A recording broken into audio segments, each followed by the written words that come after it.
ఎవరు నాయనా నువ్వు? ఎందుకింత ఆవేదన పడుతున్నావు?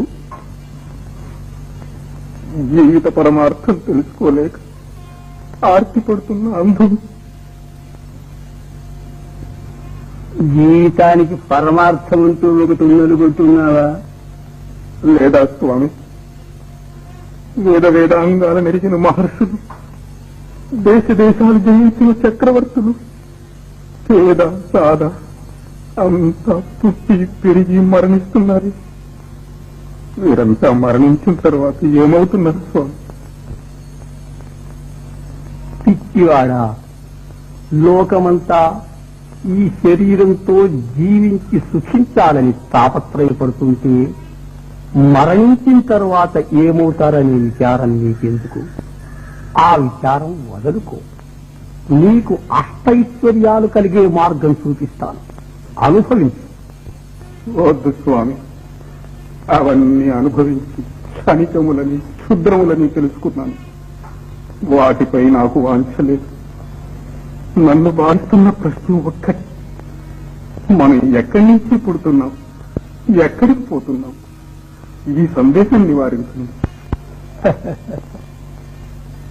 ఈ రహస్యం తెలుసుకోవటానికి దేవతలకే సాధ్యం కాలేది, మానవులకు సాధ్యమవుతుందా?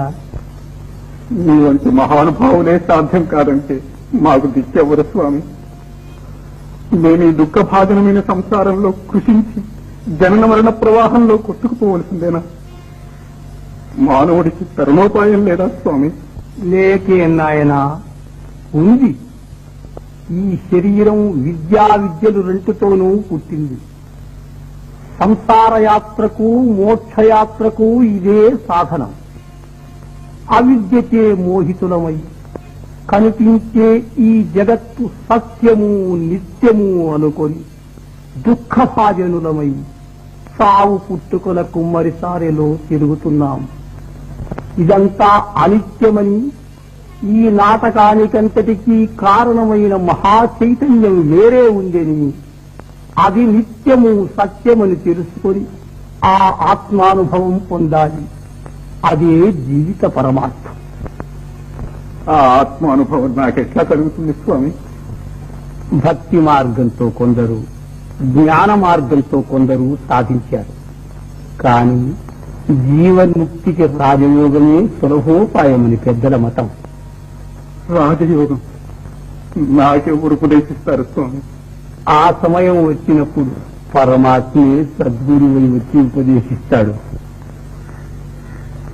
కారు చీకటిలో దారి తెలియక తికమక పడుతున్న నాకు వెలుగు వలె మీరు లభించారు.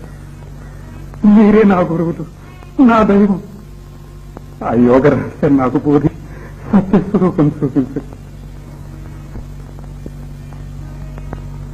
అతి గుప్తమైన ఆత్మ విద్యను నీకు బోధిస్తున్నాను, సావధానుడమై విను. రసాన్ని కట్టేస్తే కాని స్వర్ణం కానట్టు, మనస్సును కట్టివేస్తే కాని సత్యము కనిపించదు. మనస్సే మన బంధానికి మోక్షానికి కారణం.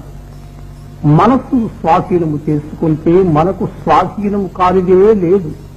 ఆ సాధనే యోగమంటారు.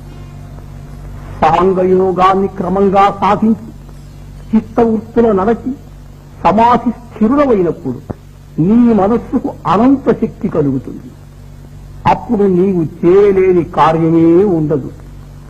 నిన్నింతవరకు తన చేత చిక్కించుకొని ఆడించే ప్రకృతి నీ స్వాధీనమవుతుంది.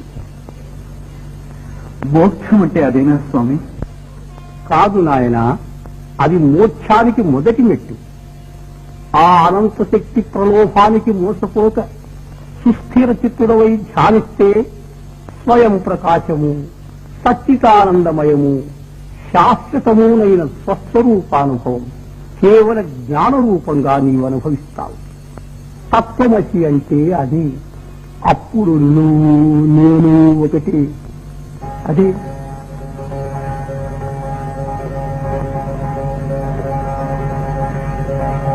రాజయోగ సాధన చేసి అఖండ బ్రహ్మానందానుభవం పొందు.